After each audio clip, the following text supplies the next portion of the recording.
kita balik dulu nih ya ke masa lampau, agak mundur beberapa tahun. Area Tomok Peneleh ini dulunya itu bisa dibilang adalah luar pulau, teman-teman. Gitu. Jadi memang pulau yang terpisah dari area lainnya. Contohnya mana? Dari Tunjungan. Nah, kan sebenarnya deket ya dari sini. Tapi dulu ini adalah area pulau yang terpisah atau beda. Nah, makanya kenapa bisa nyambung karena ada jembatan Peneleh. Seperti itu. Jadi dulu jembatan itu adalah salah satu bukti di mana Belanda ini berhasil membangun suatu wilayah. Makanya kenapa Belanda ini waktu mereka datang ke Indonesia, ke Nusantara, itu disebut sebagai sebuah negara ya, atau kelompok yang lebih berhasil di luar negaranya sendiri nih, daripada di negaranya sendiri. Karena di Indonesia, di Surabaya aja, mereka bisa membangun puluhan hingga ratusan jembatan. Nah, itu seperti menyambungkan roda ekonomi, teman-teman. Nah, tapi di negaranya sendiri mereka bangun nggak sampai 10 jembatan itu kayak susah banget waktu itu. Nah, seperti itu. Apalagi tujuannya mereka waktu itu datang ke Nusantara, ke Surabaya khususnya, ke Batavia dan lain sebagainya, itu ada beberapa alasan. Jadi memang ada kelompok yang ingin tinggal lama di sini ya, di Indonesia. Ada hanya untuk berdagang ya, ada juga yang hanya untuk berkebun dan membangun pabrik biasanya. Seperti itu. Nah, salah satu rumah dari peninggalan masa kolonial Belanda yang sekarang kita lihat ini, teman-teman. Jadi memang rumah ini sesuai tulisan di atas pintu sana itu dari tahun 1907, dari 1907, teman-teman. Dua rumah.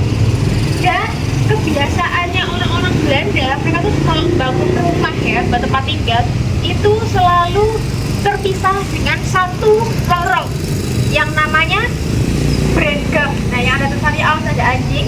Nah, kenapa kita kenal kosakata yang namanya gang gitu ya? Misal rumah teman-teman, misal Jalan Lamongan gang 1 gitu ya, atau gang berapa gitu. Kata gang sendiri itu sebenarnya adalah sebuah lorong yang di antara dua rumah. Biasanya ini adalah rumah utamanya, ini rumah pavilionnya. Seperti itu. Atau ada juga misalnya ini rumahnya Bapak A gitu ya. Ini ada gang kecil, ini rumahnya Bapak B. Di mana gang ini itu ada beberapa fungsi. Pertama itu untuk kita langsung tembus ke area belakang yang area kotor, jadi langsung ke sumur, langsung ke toilet, langsung ke dapur dan lain sebagainya. Nah, yang fungsi kedua itu untuk memisahkan jarak rumah. Biar kalau misalnya ada kejadian buruk seperti kebakaran ya di rumah A ini nggak nyamber langsung ke rumah yang B. Itu sebenarnya standarnya dulu seperti itu. Jadi kita nggak bisa bangun rumah yang temboknya ini nempel sama rumah sebelah kita, itu dulu nggak boleh dan itu dilarang. Seperti itu. Bisa aja rumahnya teman-teman langsung kena sita atau bahkan dihancurkan oleh pemerintah saat itu. Seperti itu teman-teman. Ini namanya gang sebenarnya. Nah, karena kita susah ya kepanjangan, nah ya kita bilangnya gang aja gitu. Bahkan ada bilang lompongan. Nah, itu mungkin bahasa Jawa lompongan. Lompongan itu seperti area jalan yang dia ini klong. Nah, jadi memang dulu tuh sebenarnya gang itu nggak boleh ada yang parkir, bukan parkir sih, ataupun naruh barang, ada yang naruh sesuatu, bahkan setelah tempat sampah itu nggak boleh, karena yang namanya plong, jalannya harus plong buat orang-orang jalan ataupun lewat di gang situ. Seperti itu, makanya namanya lompongan. Itu teman-teman. Dan juga rumah ini teman-teman lihat ada tulisannya Kantor Gubernur Jawa Timur. Ini hanya salah satu properti film waktu itu. Nah, jadi memang tidak sebenarnya ada di sini, jadi memang hanya untuk hiasan saja juga, teman-teman. Dan juga rumah ini pernah digunakan oleh semacam ketua ya atau kepala yang mengawasi makam Peneleh. Nah, makam Belanda yang ada di depan kita sana, nanti kita akan berkunjung dari depannya juga, sama nyipit sedikit di beberapa areanya juga. Seperti itu. Dan kalau jendelanya ini masih bukaan atas, bukan bukaan bawah. Oh, I see. Nah, dia masih buka ke atas gitu ya udaranya. Tujuannya apa? Karena dulu udara di bagian atas itu jauh lebih bersih daripada di bagian bawah. Menurut orang Belanda, jadi kayak lebih segar, lebih nyaman untuk dihirup. Selain itu, dulu meskipun Surabaya dulu masih hijau asri gitu ya, tapi di beberapa area itu masih ada polusi udara akibat pabrik, teman-teman. Karena dulu pabriknya kita masih nyatu sama beberapa area perkotaan. Contohnya di mana? Contohnya di Ngagel. Nah, Jalan Ngagel dulunya itu adalah semacam Forbidden City, di mana khusus untuk pabrik. Tapi karena pembangunan kota, dipindahlah sama Belanda kemana? Ke Gresik, ke Pasuruan, ke Sidoarjo dan sekitarnya. Seperti itu.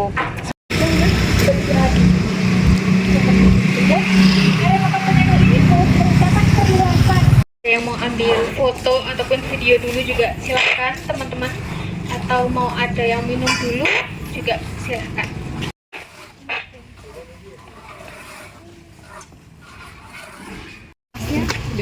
Ya udah beda karena memang kebetulan ini itu kurang lebih di area depan sana. Nah, ya yang perbatasan situ ini, yang tadi ada taman-taman kita baru masuk baru belok deh. Nah, kurang lebih dulu seperti ini gerbangnya. Nah, jalanan yang tadi kita belok yang di sini ada semacam puskesmas, terus gang belokan dan gang yang lurus sana, kurang lebih seperti ini gambarannya. Masih sangat asri, hijau, penuh pohonan gitu ya, karena memang dulu di sini itu tidak terlalu banyak pembangunan massal. Jadi ya mungkin cuma bangun rumah atau mungkin bangun area tempat umum kayak semacam pos ronda gitu-gitu aja. Dan orang Belanda masuk ke sini pun itu juga terbilang agak jarang. Karena apa? Karena memang di sini itu ya tadi seperti di awal agak luar pulau ya teman-teman ya. Jadi mereka paling ya kalau ada upacara pemakaman, ada upacara peringatan, atau mungkin ada semacam kegiatan rapat ya, atau hal-hal lainnya yang memang benar-benar urgent sekali dilakukan di sini. Nah seperti itu. Dan di sini makam ini itu dulu gambaran pemakamannya seperti apa? Nah, masih bisa kita lihat ini mayoritas sudah pasti orang-orang Belanda ya teman-teman ya. Nah, di sini ada beberapa jenis makam atau jenis arsitektur gaya makam. Biasanya disesuaikan kembali dengan gaya ataupun tingkat sosialnya orang tersebut. Gitu. Maksudnya seperti apa? Yang pertama, yang menggunakan tutupan ya atau ada semacam rumah-rumahannya ya, ada atapnya dengan hiasan seperti ini. Biasanya dia adalah sebenarnya orang kaya tapi yang agak biasa aja. Maksudnya nggak masuk yang kayak kelas tinggi atau apa seperti itu. Namun kalau misalnya ya dia area makamnya ini ada semacam patungnya, monumennya, atau mungkin ukirannya lebih megah daripada yang lainnya, bisa jadi dia ketua ya, atau semacam kepala dari satu organisasi atau perkumpulan dan lain sebagainya, atau mungkin dia adalah orang yang kaya raya dan lain sebagainya, seperti itu. Dan kenapa sih kok harus beda-beda gitu? Kenapa nggak sama aja selaras? Karena dulu selain melihat dari citra keluarganya semasa hidup, orang-orang dulu itu juga melihat gimana sih keluarga ini memperlakukan keluarganya yang sudah lebih tenang dulu, jadi kayak yang meninggal lebih duluan, bagaimana mereka mengelola makamnya, gimana mereka ya merawatnya lah, seperti itu. Dan di sini juga ada beberapa tokoh terkenal teman-teman. Yang pertama ada Pastor van der Elsen. Nah ini makamnya beliau. Kalau dari sini kita bisa lihat, karena kebetulan kalau orang Jawa ataupun kita bilangnya itu makamnya agak tusuk sate. Nah kita geser ke sebelah sini, pas lurus. Ini mungkin sedikit disclaimer dulu ya. Jadi dulu tanahnya ini nggak setinggi ini teman-teman, lebih rendah. Tingginya setara dengan aspal yang tadi kita lewatin. Itu lebih tinggi karena dulu sebenarnya makam ini sangat-sangat terbengkalai teman-teman. Jadi rumputnya tinggi-tinggi, bahkan nggak kelihatan kok ini sebenarnya adalah makam. Jadi orang-orang kira tuh ya udah ini tanah kosong aja. Jadi beberapa areanya tuh lebih tinggi. Nah, lalu di sebelah kanan ini ada makam Gubernur Jenderal Hindia Belanda, Peter Marcus ya teman-teman ya. Dia adalah Gubernur Jenderal Belanda satu-satunya yang dimakamkan di luar Batavia. Jadi semuanya pasti di Batavia atau di Jakarta. Selain itu, beliau waktu meninggal itu nggak langsung dimakamkan di makam Peneleh, tapi beliau pernah dimakamkan di Citadel. Citadel itu apa? Citadel itu adalah benteng kota atau bentengnya Surabaya. Jadi misalnya nanti kita lihat di peta lama atau di mana, di bagian tinggi, di bagian paling atas dekatnya Tanjung Perak, itu adalah Citadel. Itu adalah makam untuk beberapa orang petinggi kala itu. Dipindahkan ke sini karena apa? Karena Citadel ini benar-benar sudah terlalu bercampur dengan perkampungan, kurang nyaman dan kurang hormat lah untuk seorang tokoh besar waktu itu. Dipindahkanlah ke makam peneleh dan waktu itu pertama kali buka di tahun 1847. Yang bahkan bahan bakunya itu dikirim dari Belanda langsung. Dibuatnya di mana? Di Ngagel. Dulu ada pabrik namanya Envibrat. Nah, kalau sekarang sih kurang lebih kalau berdasarkan beberapa cerita masyarakat itu Marvel. Nah, itu tapi itu masih apa ya, kayak ya sebatas mungkin di sini kemenerka-nerka karena memang waktu ditinggali lagi oleh masyarakat itu udah nggak karu-karuan gitu. Dan kalau misalnya teman-teman pernah ke beli seafood Cak Aris yang di mana itu atau mana itu ya, yang di Ngagel kalau nggak salah, dulunya itu adalah pabrik es batu balok gitu teman-teman. Tapi dulu sebelum itu kita juga punya yang namanya ruko juga, tapi dia nggak tinggi ke atas, tapi memanjang. Depannya buat toko, ada gang kecil masuk ke rumah. Contohnya mana di belakang kita ini? Ini adalah contoh toko yang seragam, ruko yang seragam. Seperti ini. Nah, ini. Jadi dulu itu bangun ruko itu nggak boleh beda-beda. Jadi harus satu komplek.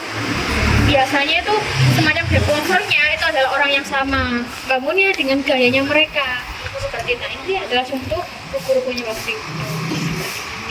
Dan dulu pun ngepelnya nggak cuma sebatas sama air, kadang tuh sama tanah liat atau apa, biar lebih muncul teksturnya atau mungkin apa ya, kayak ukir-ukirannya, motifnya seperti itu. Kenapa kok bisa ada makam kayak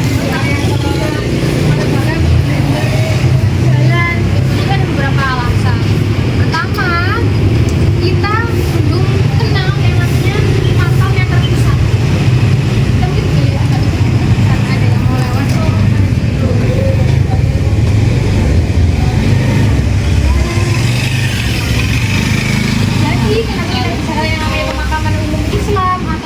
Itu sebenarnya kita meniru budayanya Belanda, gimana kan bisa ya antara ada makamnya ada sendiri, ada tempat tinggalnya ada sendiri, sedangkan kita itu masih ada yang di belakang rumah, depan rumah, sampai bahkan di dalam rumah juga seperti itu.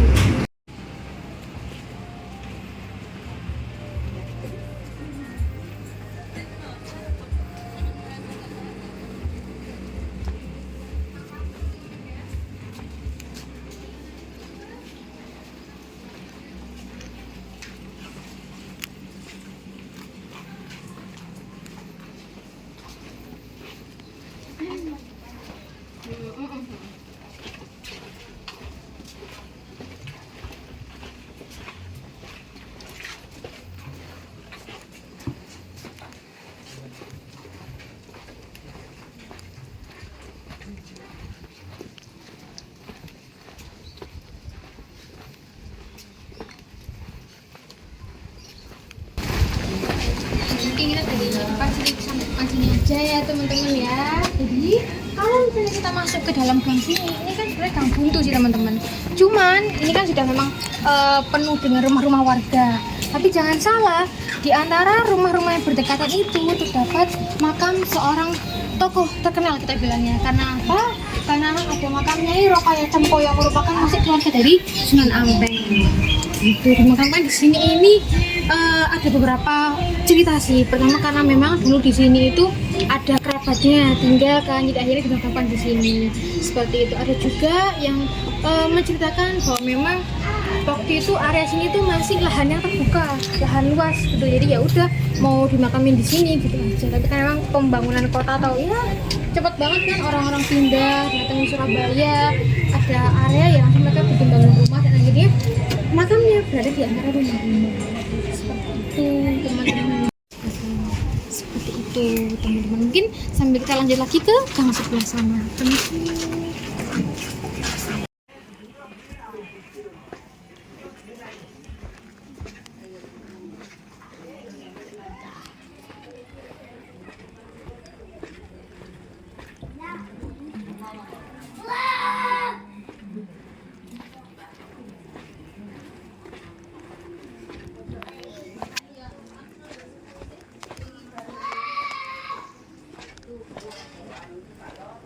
Mbak saya suwun Mbak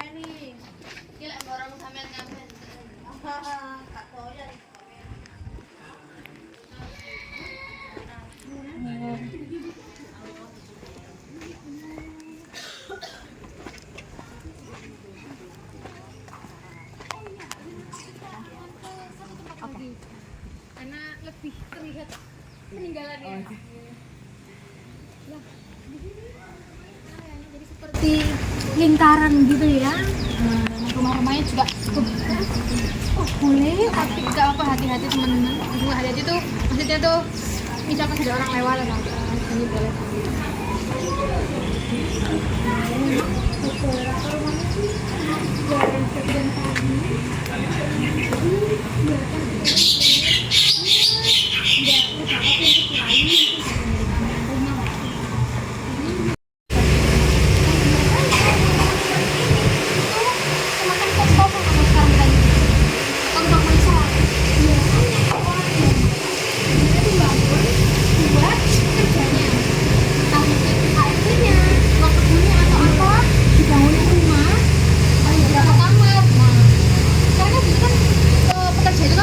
Selalu pulang ke rumahnya dia kan, kayaknya perjalanannya ke rumahnya, jadi bawain aja biar dapat uang juga. Jadi seperti itu. Ya kan masak kan bisnis juga kan. Dan ini lagi.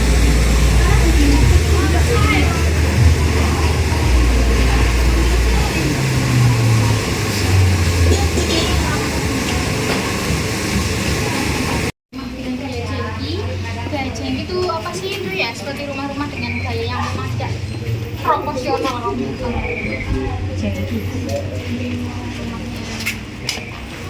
Mungkin kalau kadang kita lewat gang sendiri udah lupa ya di lewat gang sebelah mana gitu ya. Kayak makan makanan. Nah, karena orangnya adalah orang Chinese gitu. Nah, waktu pindah itu kosong.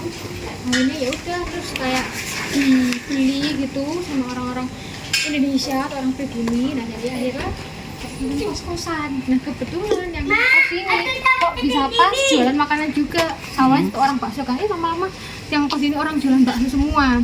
Bercandaannya orang-orang ya ini loh ke terminal bakso, kalau beli bakso jadi nggak usah bingung makan apa gitu katanya.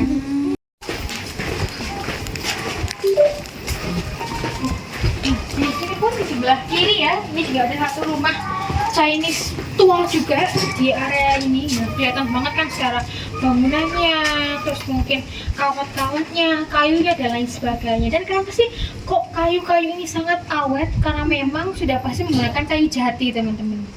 Gitu. Dan kayu jati ini nggak semuanya ditanam di Surabaya, biasanya kiriman dari Sidoarjo, Pasuruan, dan beberapa area lainnya seperti itu. Ini ada pesarian Mbah Singo teman-teman, atau kisahkan dari Mbah Singo. Beliau ini dikisahkan adalah leluhur lah ya, orang yang memang tempat tinggal di sini dan juga menyebarkan agama Islam juga, dan juga ya menjaga warga lah waktu itu untuk kerukunannya dan lain sebagainya seperti itu. Ini adalah makamnya beliau, dan beliau dimakam di sini karena memang sudah ada lebih dulu daripada area perkampungannya waktu itu. Makanya di tengah jalan kan seperti itu ya. Ya ada yang bilang suami istri, jadi ini Mbah Singonya sama ada istrinya juga itu teman-teman. Nah kita geser ke sebelah sana.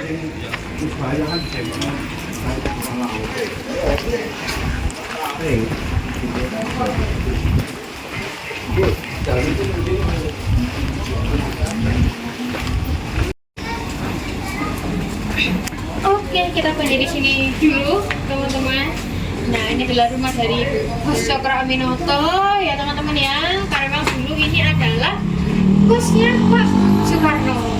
Nah dan juga teman-temannya yang lain seperti itu. Dan dulu sebenarnya rumah ini itu kalau kita masuk ya, nah kamu langsung melihat kok rumah segini jadi kos-kosan gitu ya. Tapi dulu kalian panjang ke belakang panjang banget. Jadi tempat tinggalnya anak-anak kos ini dipisahkan sama ada taman kecil, baru deh rumah atau bangunan buat anak-anak kos atau induk kos gitu. Cuman karena sekarang memang keluarganya beliau ini ingin menghibahkan setengah rumahnya untuk jadi bagian dari sekolah yang ada di belakang. Makanya di rumahnya dipotong dan jadikan museum adalah sebagian rumahnya aja seperti itu. Ini di depan sana juga ada toko buku penilai, salah satu toko buku kesukaannya Pak Karno ya. Kalau baca buku atau bahkan minjem buku itu selalu di toko buku tersebut. Bahkan waktu Pak Soekarno kunjungan ke kota Surabaya, beliau juga mampir ke sana seperti itu. Dan bangunan rumah di sini, nah ini termasuk rumah era modern teman-teman. akhirnya juga ternyata modern banget. Gimana nih? Biasanya ada belanja ini ya, karena dia nggak terlalu proporsional, tapi kayak unik banget gitu arsitekturnya. Seperti itu. Dan mungkin karena kita sepakat untuk menutup semua Cokro Aminoto. Masih ya Mas ya, permisi kunjung. Ini boleh ya? Boleh diambil? Boleh. Boleh.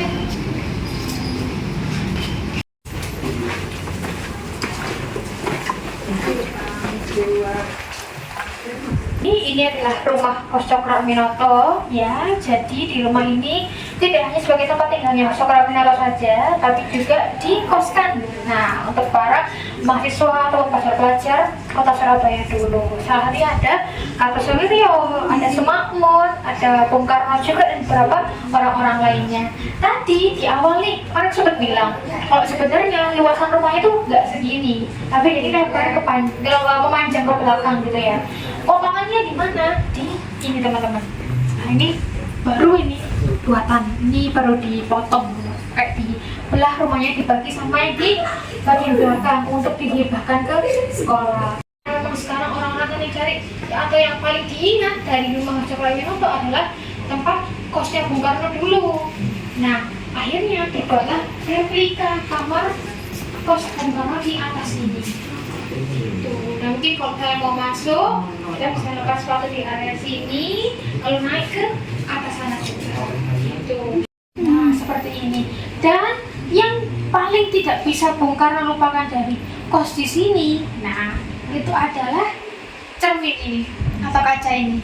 Jadi beliau berlatih pidato, berlatih berorasi, berlatih public speaking dulu itu di sini, di depan kaca ini, cermin ini gitu. Dan selalu di malam hari. Makanya kenapa teman-teman kayak Kartosuwiryo, kayak teman-teman angkatan kosnya lainnya itu selalu komen dan marah-marah ke beliau. Karena kamu ini bisa diem gak sih? Itu sudah malam, jangan pidato terus. Kamu tuh nggak akan bisa seperti Pak Cokro. Gitu. Kenapa kok seperti itu? Karena Bung Karno ini hampir setiap saat bilang kalau dia ini seperti Pak Cokro.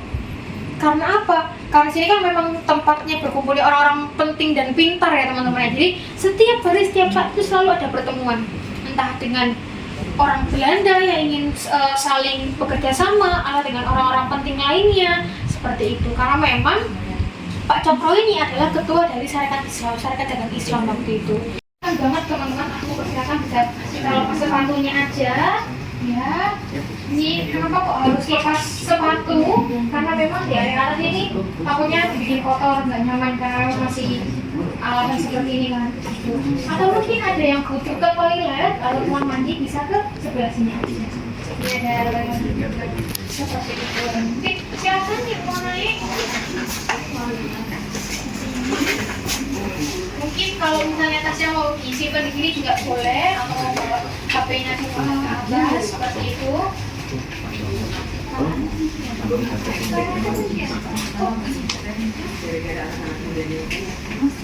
Aku bilang kemana dulu ya? Oh, oke, mau bilang ya Pak. Oh, bayarnya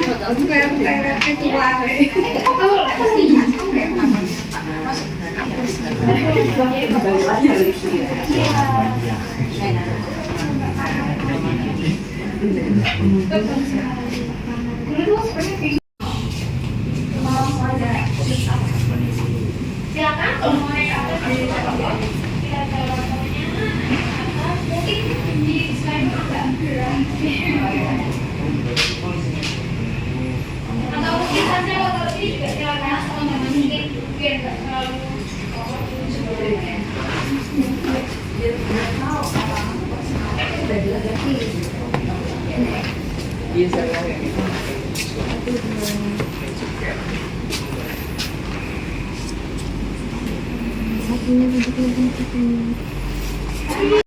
pertama itu Pak Kartosuwiryo itu sering bantu Pak Cokro dalam bidang sekretariat.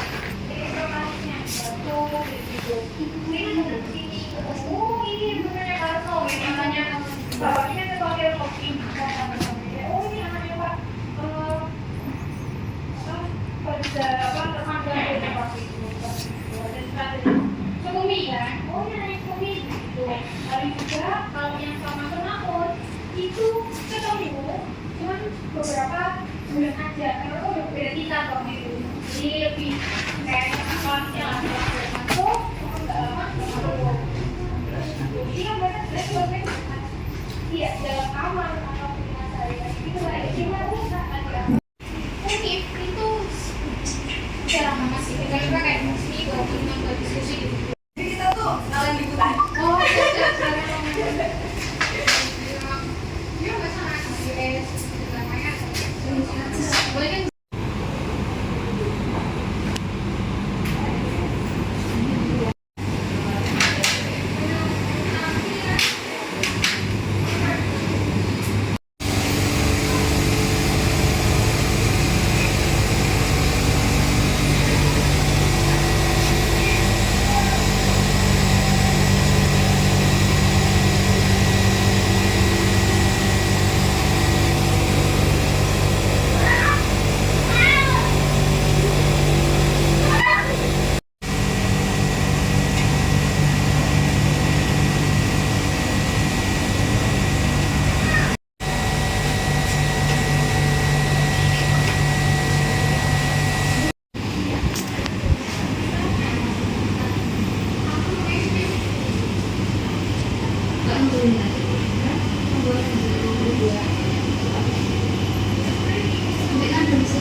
kalau dibantu sebegitu banyaknya itu ada rasa ingin membalas teman-teman, membalas kebaikannya Pak Cokro.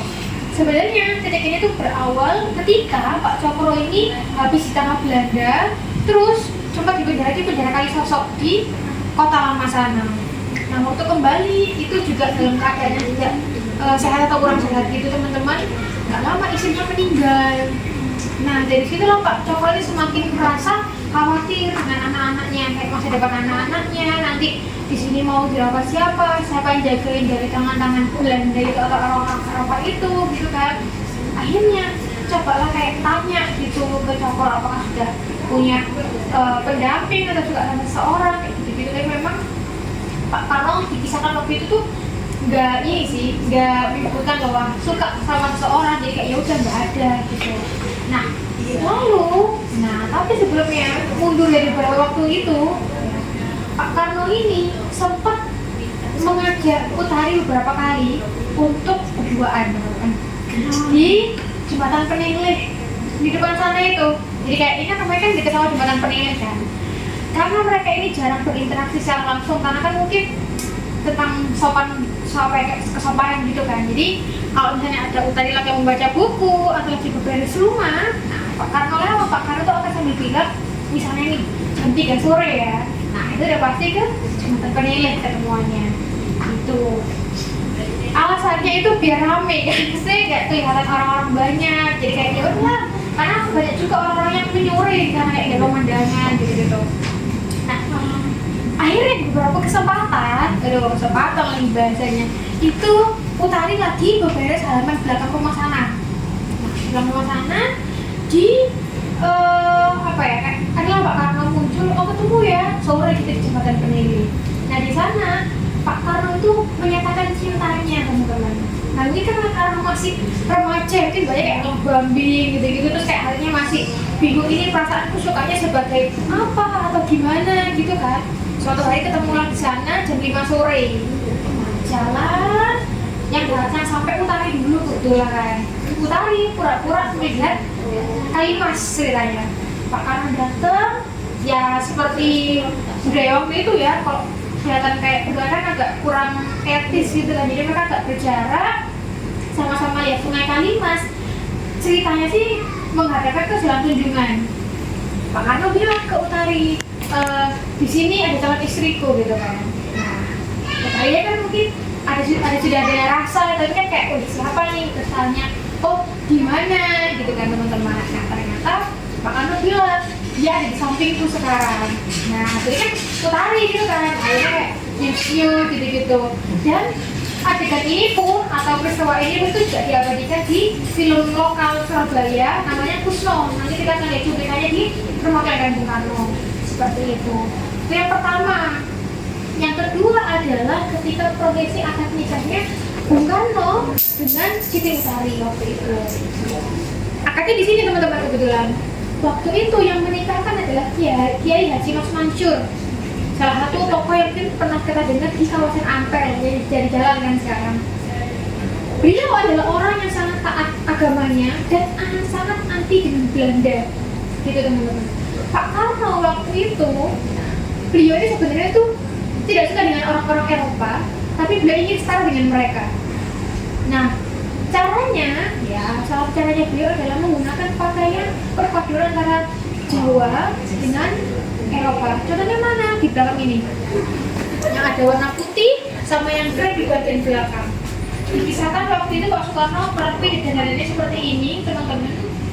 Ya, cuma menolak. Aku nggak mau menikahi kamu, menikahkan kamu gitu ya, kayak dengan pakaian seperti ini, karena dirasa seperti menjual bangsanya sendiri gitu, teman-teman.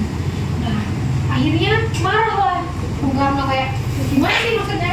Ini kan hanya sebatas pakaian, bukan tentang jiwa dan lain sebagainya gitu kan, marah. Dipisahkanlah sama orang-orang waktu itu.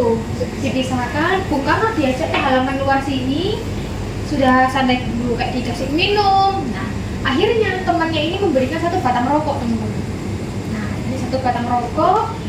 Di ini pakai korek ya, koreknya masih korek yang jadul lama itu. Nah, waktu Bung Karno lagi ini ceritanya ya, Bung Karno lagi mau ngisi rokoknya di sini, nyalain koreknya, itu tiba-tiba apinya ini berbelok, teman-teman. Kena bagian kumisnya sama bibir atasnya sini gitu. Nah, dari situ dikisahkan bahwa Soekarno ini memiliki firasat kalau pernikahannya dengan Utari ini nggak akan lama. Karena apa? Karena pertama, beliau sadar bahwa rasa sayangnya ke Utari ini kayak ke adik gitu. Kedua, sebenarnya nggak cinta-cinta banget, cuma karena sungkan. Ya wes lah, gimana lagi gitu kan, kayak yo maneh gitu bahasanya waktu itu. Yang ketiga, masih terlalu muda untuk membangun hubungan gitu waktu itu. Kayak waktu itu masih baru lulus banget SMA, masih baru mau berangkat kuliah maksudnya. Jadi mungkin karena beliau lebih dimudahkan, soalnya mungkin 18-19 ya, mungkin baru masuk 20 tahunan, baru tahun itu mesti itu.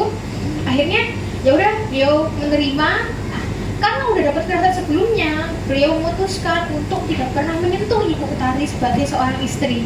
Jadi kayak tinggal sehari-hari aja, kayak tinggal sama adiknya gitu. Akhirnya jadi akad nikah gitu. Jadi akad nikah tetap, tapi dengan sama-sama memanas. Jadi ya udah tetap mau dinikahkan. Tetap Mas Mansur. Tetap Mas Mansur. Karena emang beliau juga kembali lagi sungkan juga ke Pak Cokro. Itu jadi tetap menikah, sempat tinggal di sini juga, tapi nggak lama memang pernah pindah juga ke beberapa tempat lainnya juga. Tapi karena memang nggak lama pindahkan ke Bandung ya, ke Jakarta waktu itu, baru menikah dengan istri keduanya itu. Tapi sebelum menikah dengan istri keduanya itu sudah menceraikan Ibu Utari dengan alasan kasihan gitu, karena kan LDR juga, alasannya LDR mungkin itu salah satu hal yang dibungkus LDR-nya, tapi utamanya itu karena emang lebih ke kasihan ya, karena masih muda tapi sudah mendapat ujian pernikahan gitu maksudnya. Akhirnya ya udah diceraiin dan akhirnya menikah dengan istri keduanya. Sebenarnya kalau nggak salah ibu kosnya juga kan sebenarnya, ibu kosnya sendiri ini nikahin gitu. Jadi setiap kali ke kota Surabaya ada kunjungan bisnis, ketemu sama siapa pasti minta mampir ke sini gitu teman-teman. Jalan kayaknya orang Belanda ya Mbak ya?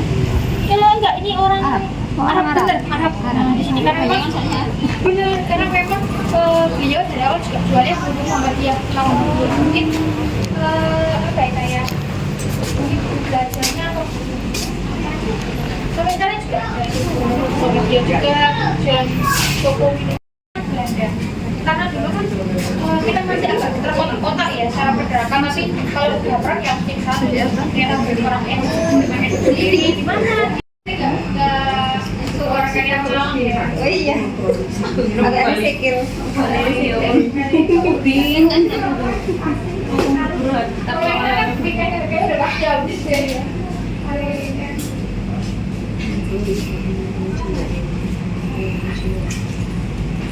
Kalian kerja nama itu yang keperluan. Iya.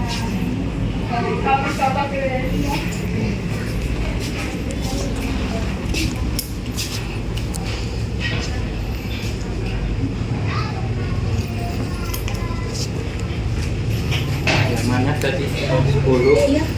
saya.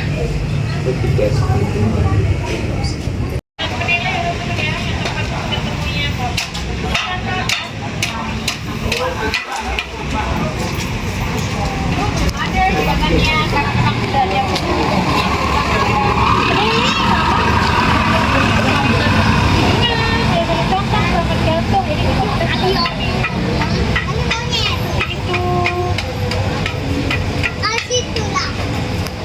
belum masuk ke area gambar.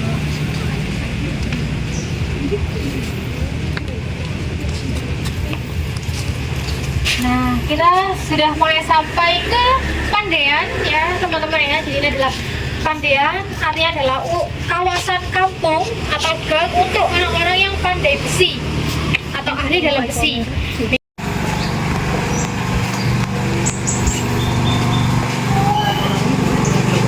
Ini hiasan mural mengenai kisah perjalanannya Pak Soekarno dari mulai kecil dan dengan kedua orang tuanya juga. Seperti ini nanti di dalam kita juga akan lihat semacam ya cuplikannya. Rumah Kelahiran Bung Karno ini juga disebut sebagai museum pertama yang paling banyak futuristik di katanya sebelum museum Surabaya itu diresmikan. Seperti itu teman-teman kita. Nah, bahkan katanya juga agak bentuk ternyata satu area sama tinggal di sini. Nah, kebetulan di sebelah sini punya pura. Nah, puranya ada di bagian depan rumahnya itu. Nah, di bagian atas juga ada tempat berdoanya. Ini memang masyarakat dari mempunyai ini karena memang tempatnya nggak begitu luas ya teman-teman ya, pembangunan rumah. Jadi bangun pura kami di bagian atas. Jadi kalau rumahnya tingkat 2 ya ada yang di depan. Kalau rumahnya tingkat 3 ya ada di bagian paling atas ini. Dan selain rumah-rumah ini, rumah-rumah lama juga ada satu musola atau langgar lama juga. Nah, ya dulu tempat orang-orang muslim yang tinggal di sini berapa untuk sholat di sini juga. Seperti itu. Tapi ini nggak tahu hidup 1800 sampai 1900. Dan mereka sangat rukun ya antara perbedaan Bali, Jawa.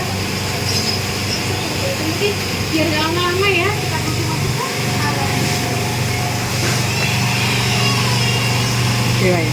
Terakhir.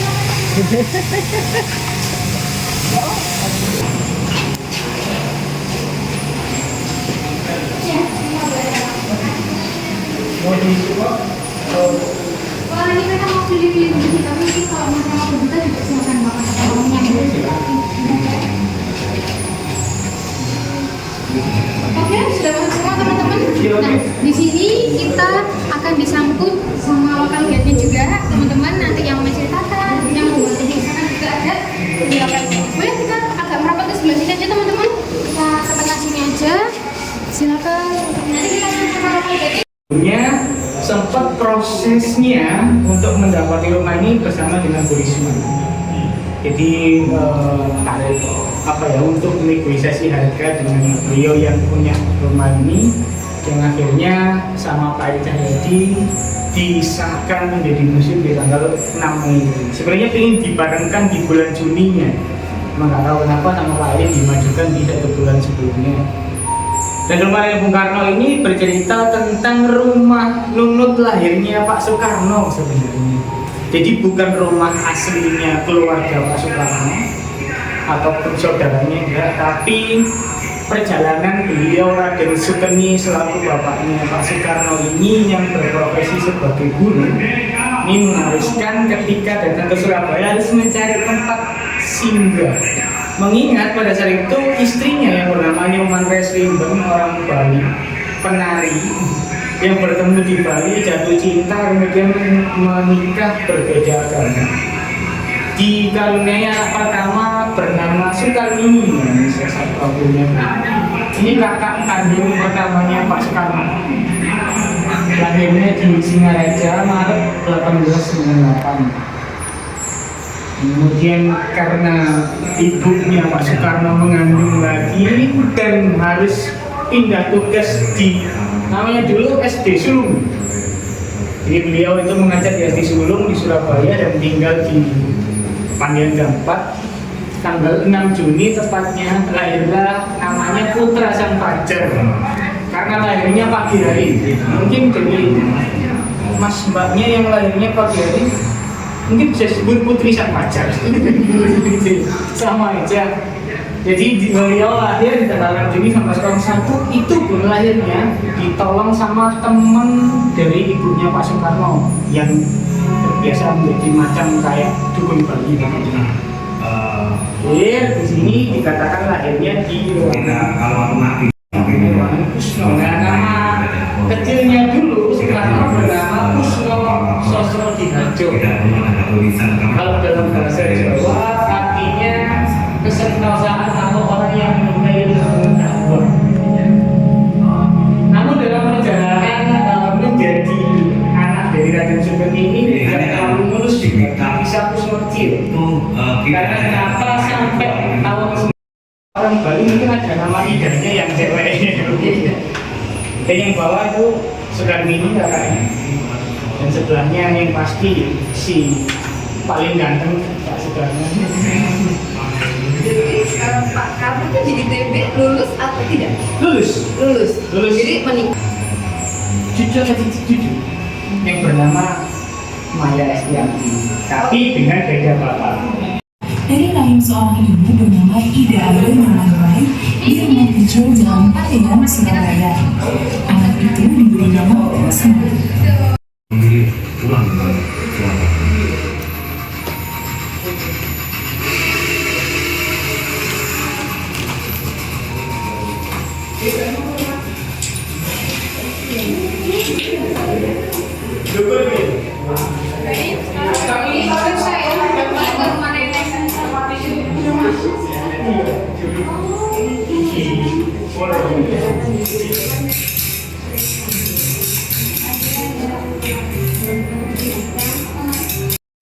Beberapa ada yang memang ditutupi kain putih, ada yang enggak gitu. Itu sebenarnya tergantung dari warga sekitar pandangan dengan makamnya itu ingin seperti apa sih, ingin seperti apa. Ini kebetulan suami istri di sini seperti itu. Kita lanjut lagi ke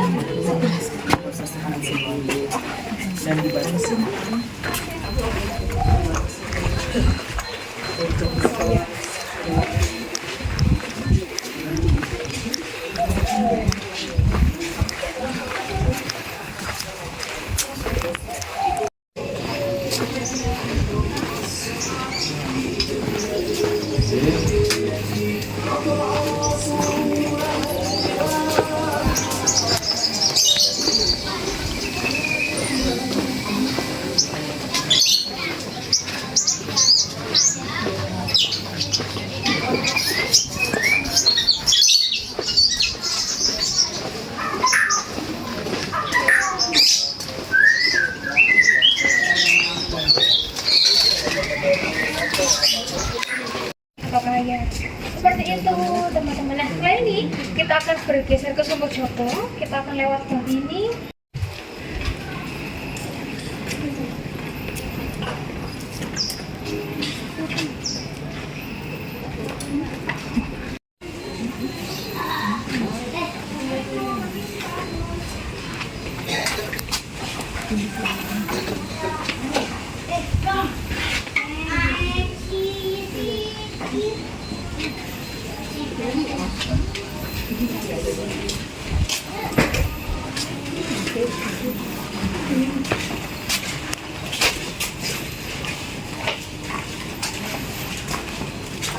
Dari mana Mas? Dari mana? Mahasiswa.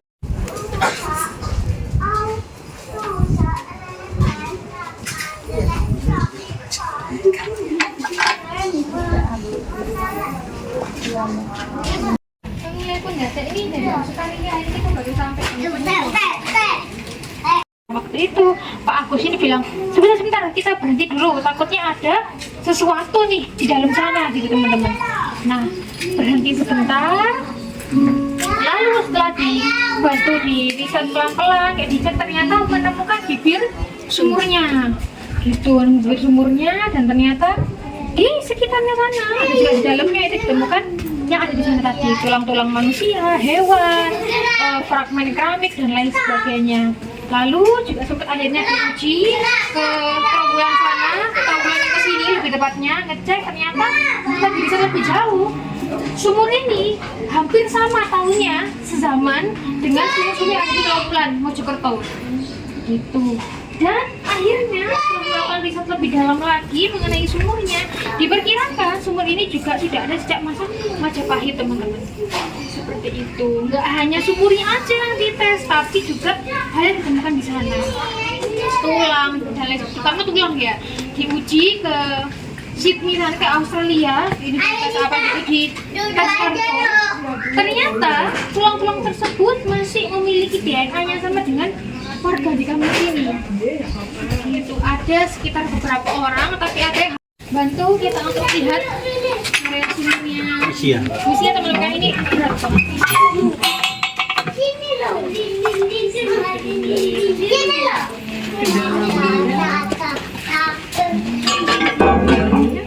Dalamnya sekitar ini, nggak sampai meter ya Pak? Kalau sekarang ini dari dasar ke permukaan kurang lebih 75 cm.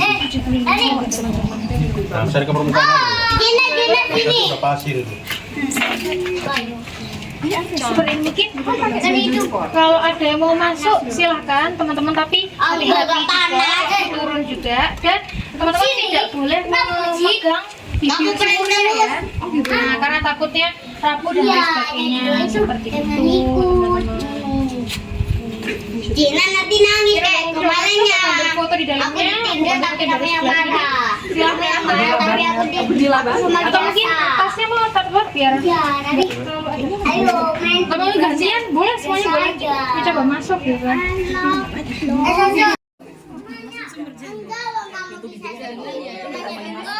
Ambil air gitu apa gimana? Iya boleh Bu, sambil ambil air. Dewa kan mau raup. Siramkan. Iya, mau sambil buat cuci tangan, cuci muka juga silakan. Sini. Tapi nanti untuk airnya yang di tepian situ. Ya, betul banget. Segar nggak Bu?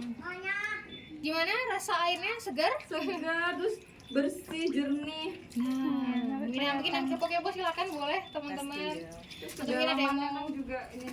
Masya Allah.